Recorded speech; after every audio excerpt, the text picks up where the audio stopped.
भगवान ने मेरे गरीब घराने में खुशियाँ भेजी थी, लेकिन वो इतनी जल्दी हमसे ये खुशियाँ छीन लेगा, हमें ये नहीं पता था।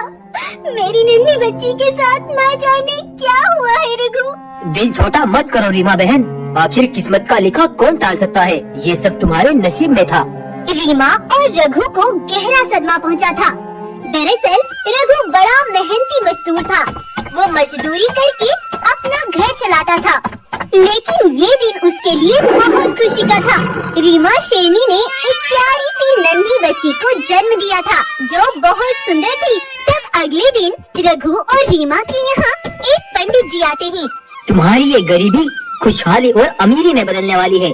रघु खुश हो जाओ, ये बच्ची कोई साधारण नहीं है, ये बहुत भाग्यशाली है। अगली बार जब मैं यहाँ आऊँगा तो इस झोपड़ी की जगह यहाँ एक बहुत बड़ा आलीशान महल होगा। ऊपर वाले की कृपा से मेरे यहाँ बेटे का जन्म हुआ है पंडित जी, और अगर आपकी कही बातें सच हो गई तो मेरा तो जीवन ही बदल जाएगा। लेकिन पंडित और रघु के बीच जो भी बातें हुई वो सब रघु की दोस्त गोपी ने सुन ली थी। तो इसका मतलब रघु की ये बेटी उसका भविष्य बदल देगी और मैं रह जाऊंगा वैसा का वैसा एक गरीब मजदूर। नहीं नहीं, ऐसा नहीं होने दूंगा। मैं इसकी बेटी का किस्सा ही खत्म कर देता हूँ। तब अगले दिन रघु मजदूरी करने गया हुआ था और रीमा झोपड़ी के बाहर कुछ पत्थरों को बाहर निकाल रही थी। तब गोपी दबे पाँव आया और चुपके से उसने उनकी बेटी को उठा लिया और वहाँ से बहुत तेजी से निकल गया। वो बहुत तेजी से नील नदी तक पहुँचा और बहुत ऊंचाई पर खड़ा होकर उसने रीमा और रघु की बेटी को नीचे नदी में फेंक दिया। इस नदी में गिरकर आज तक कोई भी नहीं बच पाया।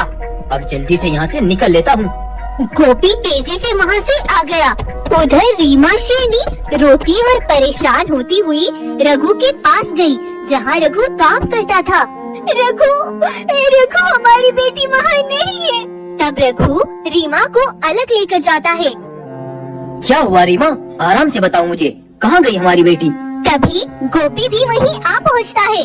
रघु दोस्त, मैं नील नदी के पुल से गुजर रहा था, तब मैंने देखा एक सुंदर सी सफेद रंग की बच्ची वहाँ पड़ी थी। तब मुझे याद आया तुम्हारे यहाँ भी कल एक बेटी का जन्म हुआ था, तो मैंने सोचा तुमसे एक बार पूछ लूं, कहीं वो तुम्हारी ही बेटी तो नहीं है।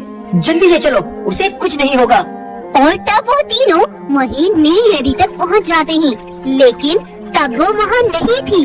हाँ भाई, मैंने यही देखी थी। नहीं, मेरी मासूम सी बच्ची इस नदी में नहीं डूब सकती। खुद को संभालो बहन, चलो रघु चलो, हमें यहाँ से चलना होगा। और इस तरह गोपी रघु और रीमा की बेटी को मारकर उन्हें ही दिलासा दे रहा था।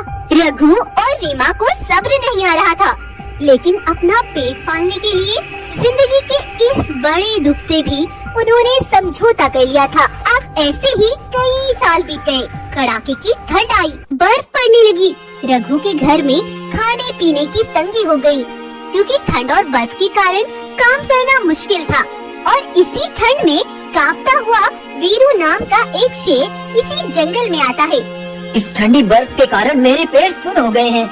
मैं एक मुसाफिर हूँ, क्या मुझे 2 दिन के लिए इस घर में रहने के लिए जगह मिल सकती है? अरे, इस ठंड में अपने परिवार को तो पालना मुश्किल हो रहा है, और फिर तुम जैसे हमारा जीना हराम करके रखते हैं। जाओ यहाँ से, यहाँ कोई जगह नहीं है तुम्हारी।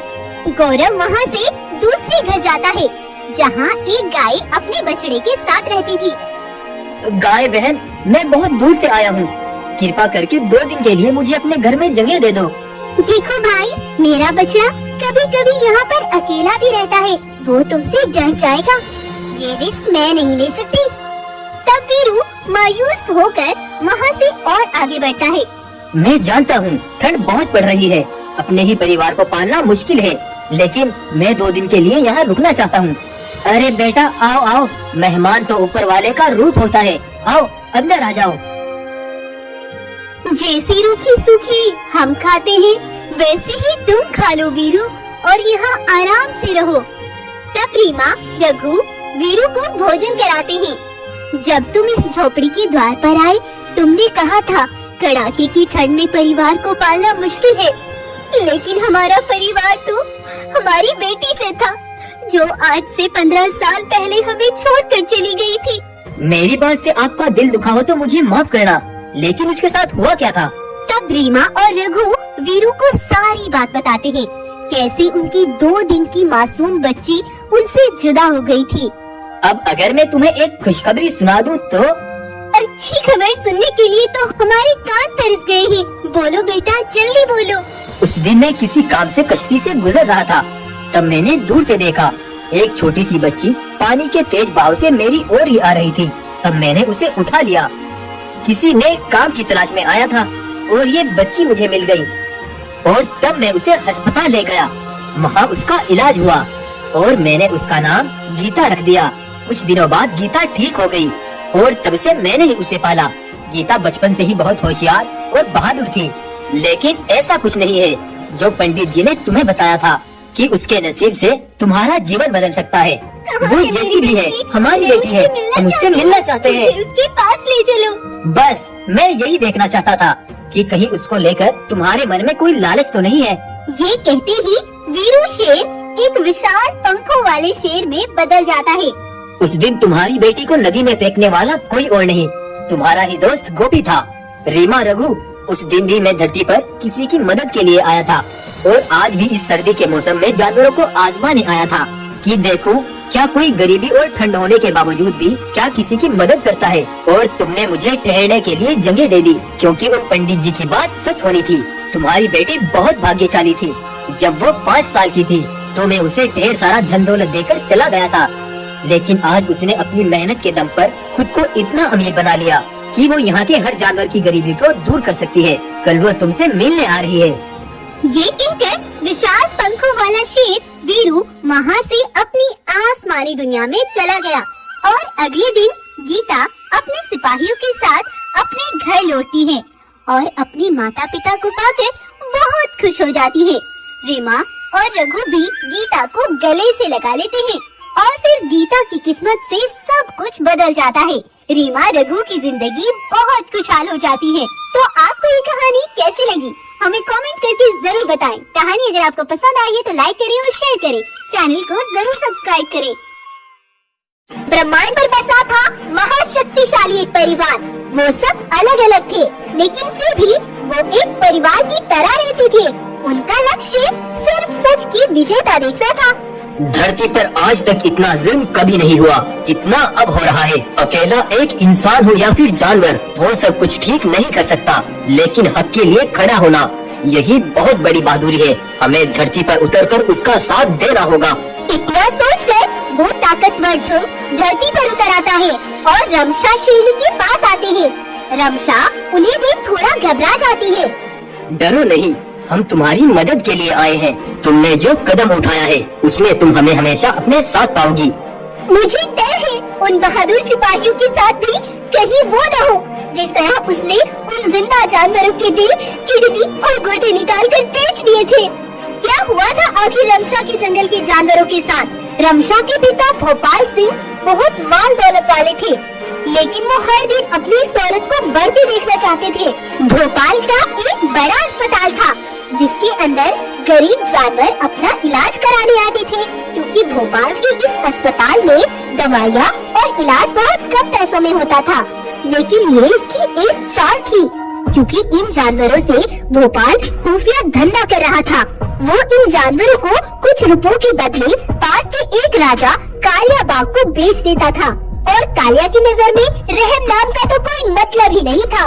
वो इन जानवरों की दिल, किडनी और गुर्दे निकालकर दूसरे जंगल में दुगनी कीमत पर बेचता था। उधर भोपाल की बेटी रमशा गर्भवती थी। वो अपने पति के साथ अपने हॉस्पिटल जा रही थी कि तभी वो दूर से देखती है कि 2 सिपाही बग्गी में कुछ बीमार जानवरों को लेकर जा रहे थे। अरे सिपाहियों, तुम इन जानवरों को लेकर कहाँ जा रहे हो? रमशा, कुछ नहीं, वो इन जानवरों का इलाज यहाँ मुश्किल है, इसीलिए इन्हें दूसरे जंगल अस्पताल में ले जाना पड़ रहा है। उस सिपाही की हिचकिचाहट से रमशा को उन सिपाहियों पर शक होता है, इसीलिए वो दोनों उनका पीछा करने लगते हैं और एक खुफिया जगह पर आकर रुक जाते हैं। क्या हुआ आज? इतना समय क्यों लग गया इन्हें लाने में? वो बस कुछ नहीं, रास्ते में कोई मिल गया था और बहुत सवाल कर रहा था, इसीलिए उसे चकमा देकर भेजना पड़ा। चलो चलो, कोई नहीं, अब जल्दी से इस रुपयों की भरी बग्गी को लेकर यहाँ से निकल जाओ। जल्दी करो, जल्दी। और तब वो सिपाही वहाँ से उस बग्घी को लेकर अपने जंगल की तरफ आते हैं और बाघ मानव उन जानवरों को लेकर अपने जंगल की तरफ बढ़ते हैं। ये तुम्हारे पिता क्या कर रहे हैं? वो इन मासूम जानवरों का सोना करने पर उतर आए हैं। मैं इन सिपाहियों को जिंदा नहीं छोड़ूंगा। जज्बाती मत बनो। ये सब क्या चल रहा है इसके बारे में मैं पिताजी से बात करूंगी। तब रमशा अपने पिता भोपाल सिंह के पास आती है। ये सब क्या चल रहा है पिताजी, और कब से चल रहा है? क्या हुआ रमशा, किस तरह की बातें कर रही हो? मुझे सब पता चल चुका है। तुम मासूम गरीब जानवरों का मोल कर रही हो। अगर तुम्हें पता चल चुका है तो तुम्हें मेरे रास्ते में आने की कोई जरूरत नहीं है। माफ करना पिताजी, अगर जुल्म भी आखिरी हद पर हो और करने वाला भी मेरा कोई अपना हो तो मैं उसे अनदेखा नहीं कर सकती। और बात रही तुम्हारे रास्ते में आने की, तो मैं ये हरगिज होने नहीं दूंगी। गुस्से से ये सब बोलकर रमशा अपने पति के पास आती है और उससे कहती है, सुनो, हमारा काम ज्यादा से ज्यादा जानवरों को बचाना है। हालांकि हम सबको नहीं बचा सकते, लेकिन अब हम हार नहीं मानेंगे। और रात में रमशा अपने पति के साथ अपने पिता के अस्पताल से सभी जानवरों को निकलवा लेती है और उन सबको लेकर एक खुफिया जगह पर पहुंच जाती है ताकि उसके पिता उनका सौदा न कर सके। रमशा वहाँ उन्हीं के पास रहती है और उसका पति जंगल वापस आ जाता है। भोपाल जब अस्पताल जाकर देखता है वहाँ एक भी जानवर नहीं था। ये देखते ही भोपाल समझ गया कि उसकी बेटी ने वहाँ से उन सबको निकलवा लिया है। तब वो रमशा की गुफा पर जाता है। वहाँ रमशा नहीं थी। तुम दोनों ने मिलकर कहाँ छिपाया है उन जानवरों को? जल्दी से बताओ। मुझे कुछ नहीं पता। तुम किन जानवरों की बात कर रहे हो? ज्यादा मासूम बनने की एक्टिंग मत करो। रमशा बहुत जज्बाती है, मैं जानता हूँ। अस्पताल से उसने ही जानवरों को निकलवाया है। मुझे सब कुछ जल्दी से बताओ, नहीं तो मैं बिल्कुल देर नहीं करूँगा तुम्हें मारने में। अब तुम अपने मकसद में कामयाब नहीं हो सकते। जो तुम्हें करना है कर लो।